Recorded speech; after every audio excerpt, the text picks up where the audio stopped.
Pourriez-vous partager votre parcours académique et professionnel? Donc le parcours professionnel, personnel, donc j'ai fait des études, j'ai commencé par la médecine en France, après j'ai dû arrêter, donc c'était sur concours et je n'avais pas réussi. Après je suis rentrée à Dakar, je suis allée à l'Insut où j'ai eu mon diplôme de comptabilité et de finance, d'expertise comptable. Et après j'ai intégré le groupe SDV en tant que comptable. Donc là-bas, j'ai fait 10 ans.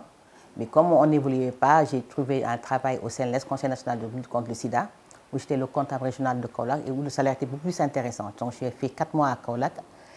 Et après, je me suis mariée, je suis partie en France.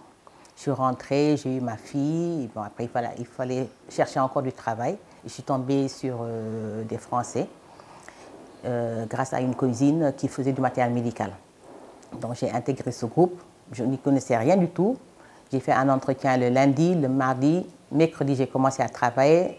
Le jeudi, le patron est parti en me laissant la boîte. Donc j'ai dû faire des formations le samedi avec mon bébé. J'amenais mon bébé dans son couffin, j'allais au bureau. Il y avait un technicien, le chef de la maintenance de l'hôpital principal qui venait me donner des cours sur le matériel, les bistouris, les respirateurs. Bon, je n'y connaissais rien. Mais avec la volonté, je crois que j'avais une envie d'apprendre. J'ai fait ça, j'ai appris donc sur le tas et voilà. Donc j'ai fait 4 ans là-bas et après ces 4 ans, j'ai rejoint un autre groupe plutôt, qui faisait du matériel, donc tout ce qui est consommable. J'ai appris aussi là-bas, j'ai fait quelques mois et puis j'ai démissionné et j'ai créé ma propre entreprise. Toujours le domaine du matériel médical, donc ça a demandé beaucoup plus de travail puisque j'étais seule. Donc, recherche de partenaires, Bon, j'avais déjà mon réseau de fournisseurs, parce que j'allais en voyage et tout, dans les foires et tout. Et bon, maintenant, ce qu'il fallait, c'est amener les clients, les fidéliser, avoir de gros moyens aussi pour investir sur le matériel. Là, je n'avais pas de stock, mais bon, je faisais par commande. Là où j'étais, il y avait du stock, parce que bon, ils étaient quand même bien. C'était du matériel de seconde main, mais moi, je n'avais pas de stock. C'est convaincre les clients, puis qui donnent une avance, moi je livre et après me faire payer pour le reliquat. Quel a été le processus de création de votre entreprise? Ce qui m'a poussée, je crois que c'est le Covid. Parce qu'en 2020, quand il y a eu le Covid-19, il n'y avait plus de marché. C'était les gros marchés de masques et bon, je n'étais pas sollicitée et c'était dur. Donc, c'était très très dur. Bon, comme j'aime les chaussures, j'avais quelqu'un qui faisait des chaussures, donc je l'ai un jour appelé pour qu'il me fasse des chaussures pour moi. Après j'ai vu qu'il travaillait très bien, qu'il y avait une belle finition. J'ai dit tiens, ça c'est intéressant. Je lui ai dit vous faites des chaussures pour hommes? Il me dit oui. Il m'a fait des chaussures pour hommes que j'ai aimé. Après j'ai commandé 10 chaussures. J'ai dit bon, je vais poster, on ne sait jamais. Je faisais quand même aussi un peu de médical parce qu'il y avait les EPI, les équipements de protection individuelle, que je faisais, tout ce qui était gel, donc il fallait se protéger. Il y avait les masques et tout. Après, ce que j'ai fait, donc, j'ai commencé petit à petit à faire comment on appelle ça, des posts sur les chaussures et tout. J'ai dit, tiens, c'est intéressant. Quand je postais les chaussures sont belles. Et j'aime bien tout ce qui est contact. Les gens m'appelaient, je faisais comment on appelle ça, des posts, les chaussures, les gens appréciaient. J'ai dit, tiens, pourquoi pas me lancer? Et c'est venu comme ça, je crois naturellement, vu avec mon caractère aussi, je suis assez relationnelle. J'ai commencé par les hommes parce que bon, j'ai beaucoup plus de facilité avec les hommes et tout. Donc, c'est ce que j'ai fait. Et c'est comme ça que c'est venu l'entrepreneuriat. Je me suis lancée dans l'artisanat plutôt.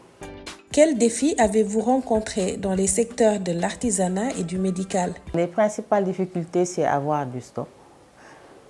Avoir quelqu'un, vraiment embaucher quelqu'un qui travaille pour moi personnellement, un bon cordonnier. Je travaille avec quelqu'un qui est très bien, que je salue au passage cher. Il travaille très bien. Et donc, depuis le début, je suis avec lui. Je n'ai pas un autre cordonnier. Mais ce qu'il faut, je crois, il y a un problème de moyens et de stock. Je crois que les entrepreneurs doivent être accompagnés.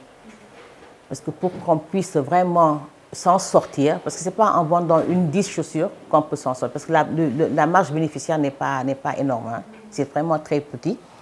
Donc, c'est avoir un bon stock et que les gens achètent. Et bon, pousser les gens à consommer local. Si on a une bonne clientèle, vraiment un bon coup, là, ça pourrait marcher. Et surtout les problèmes de moyens. Quels conseils donneriez-vous aux jeunes étudiants qui n'ont pas d'expérience préalable et souhaitent devenir entrepreneurs? Je crois que, bon, c'est bien de se lancer, mais il faut d'abord passer par quelque part.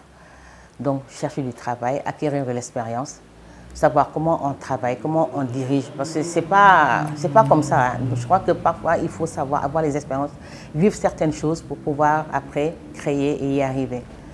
Bon, on se lance parce que ces jeunes-là, s'ils viennent, ils voient qu'il n'y a pas d'argent, ils peuvent partir. Ils peuvent dire, ah non, ils peuvent laisser tomber.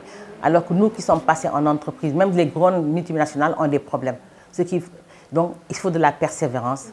Il faut vraiment de l'endurance. Et bon, ce n'est pas l'argent coûte au début. C'est au bout de peut-être 10 ans qu'on est bien assis, qu'on sera bien assis. Mais coûte que coûte avoir de l'argent, ce n'est pas ça. Parce qu'on voit ça, même les grandes sociétés ont des problèmes. Et là, je crois que maintenant, nous, c'est surtout le gain rapide et ce n'est pas bon. Quelle est votre perspective sur l'entrepreneuriat, en particulier dans le secteur de l'artisanat? On a d'énormes talents au Sénégal. Il y a des choses vraiment énormes qu'il faut faire. Ce qu'il faudrait, c'est vraiment les réglementer, aider les artisans. Ils travaillent bien, mais on ne travaille pas aux normes. Et si on veut que ça marche, il faut qu'on travaille aux normes pour qu'on puisse exporter. Et aussi qu'on puisse vendre localement. Parce que les gens disent, oui, bon, c'est du local, ça va se gâter dans 10 jours, 20 jours, tu les portes 1 mois, 3 mois, ça se gâte. Non. On peut porter des chaussures 5 ans, 3 ans sans que ça ne se gâte. C'est du cuir, si on travaille bien le cuir. Et ce qu'il faut, c'est avoir la matière première ici aussi, au Sénégal. Avoir des usines qui traitent les peaux et tout pour qu'on puisse, nous, promoteurs, qu'on puisse acheter ici localement et faire nos productions localement. Parce que moi, j'achète du cuir dans les conteneurs qui viennent d'Italie pour avoir du beau cuir, bien travaillé et tout, pour avoir une belle finition. Même de tout ce qui est les talons, les semelles et tout ça, je les prends dans les conteneurs d'Italie. Et ce n'est pas normal. Il faut qu'on arrive à créer des usines ici pour avoir ces matières premières-là.